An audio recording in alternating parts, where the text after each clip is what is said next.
Hi folks, welcome to the channel. I'm Adam, and in this video we're going to be looking at the places that I discovered across Kyushu that really stuck with me. You see, a while ago I set myself a challenge to solo ride across all 47 prefectures of Japan and make a film about each one. This trip has been a rediscovery of a country I've lived in for 26 years. Now this isn't a travel video, this isn't a top 10 best places in Kyushu. This is a look at the places that stood out to me. So let's get into it. Kagoshima was where the journey really began for me. I was super clueless, never having toured before. I'd set a whole bunch of points that I wanted to hit. But these are the places that really jumped out to me. First is the ride up Sakurajima. The road is perfect, and hell, you're riding up an active volcano. It's amazing. But once you get to the top, and you can stand there and see that volcano, it's just mesmerizing.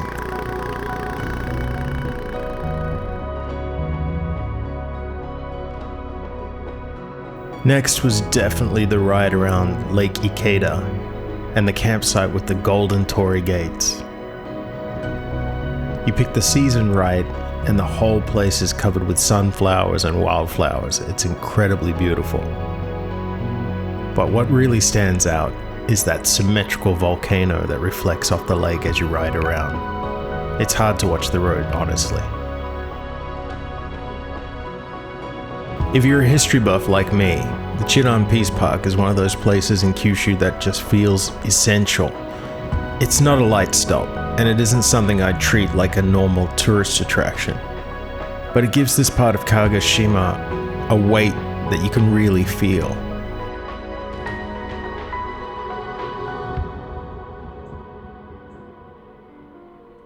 Kumamoto was the first place in Kyushu where the riding itself became the destination. Around Mount Aso, everything opened up. The roads, the views, the scale of the landscape. It's one of those places where you really don't need to plan. You just keep following the road because every turn seems to give you another reason to keep going. And then there was Amakusa. The islands had a completely different feeling. Softer, slower, more coastal, beautiful roads, quiet towns, and the kind of people who make a place stay with you for reasons that have nothing to do with the scenery. And then there's Nabegataki Falls, a beautiful waterfall that you can actually walk behind, and peaceful in a way that feels like a reset.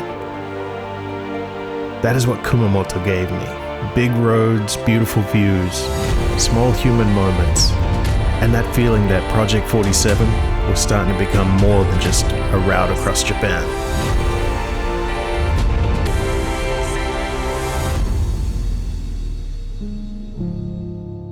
Nagasaki had a different weight to it. The riding was incredible, especially around Hirado, with roads that kept shifting between coastal views, narrow lanes, and rougher sections that made the whole day just feel more alive. It was one of those places where the ride itself felt unpredictable, but in a good way. But Nagasaki is also the place where the scenery never feels completely separate from the history. At the Peace Park, that weight is impossible to ignore. You can arrive there on a motorcycle as part of a journey, but once you're standing in that space, it stops being about the ride for a while, and it becomes about remembering what happened here and trying to sit with the scale of it. And then there were the buried houses. Seeing homes still trapped under the earth gives the landscape a different kind of power. It isn't just beautiful, it's unstable. It has memory. It reminds you that places can carry history in ways that are quiet, physical, and difficult to look away from. That was Nagasaki for me. Beautiful roads, heavy history, and a coastline that felt like it had more beneath the surface than I could ever fully understand in one ride.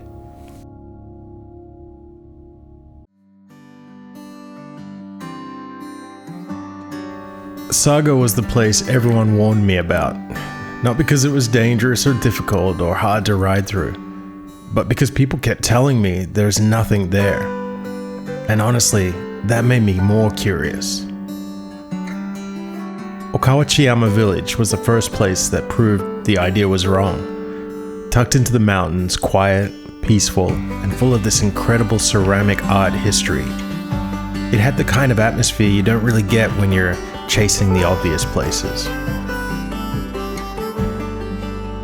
Then there was the free campsite in the mountains. Lagoons that you could actually swim in, local kids playing nearby, and a simple feeling that life was just happening around me without needing to perform for anyone. And then, completely unexpected, Saga gave me one of the strangest stops of the whole Kyushu ride. A full replica of the Zwinga Palace from Dresden, Germany, right here in Japan. It made no sense, but in the best possible way. That was Saga for me. The prefecture everyone said had nothing, but the more I slowed down, the more it gave me.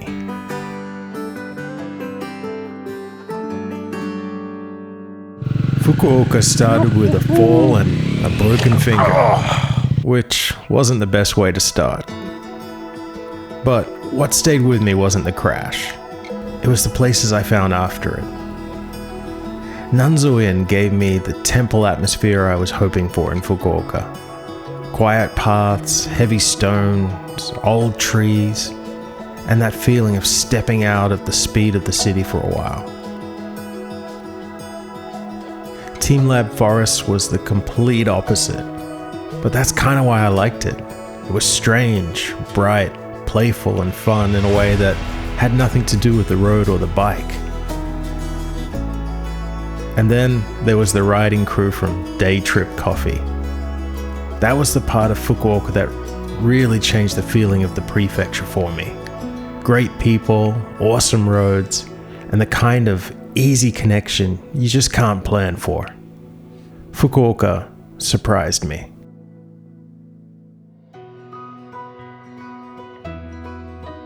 Oita blew me away. The Iwashita Collection is one of the best stops in Kyushu. An incredible museum with over 600 motorcycles, old machines, strange collections, and the added bonus of getting to see a great friend. Then there was Mount Yufu. For any rider, this is a must. The road snakes up the mountain through endless switchbacks with the views changing around every turn. It's one of those roads where the riding itself becomes the reason to be there, the reason to be alive.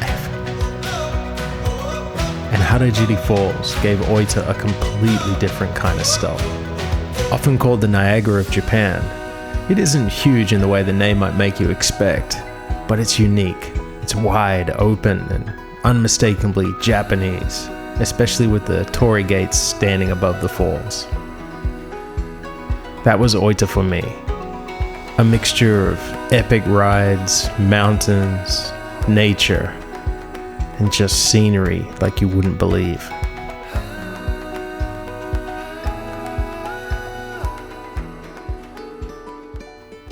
Miyazaki is my home prefecture, and it's often called the Southern California of Japan. Coastline, sun, surf towns, palm trees, and that slower southern feeling. Takachiho is one of the most beautiful places in the prefecture, possibly Japan. Tucked deep in the mountains and considered one of the birthplaces of Japan, it has a rare mix of scenery and mythology that makes the whole place feel bigger than it looks. Aya Castle is one of my favorite castles in Japan. This beautiful wooden castle, peaceful, uncrowded, and completely worth a stop.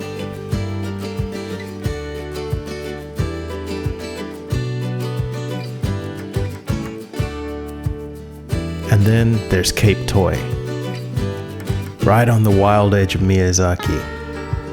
These open views and the Misaki wild horses moving through the landscape just make this place feel different. The journey continues, and it all began here in Kyushu.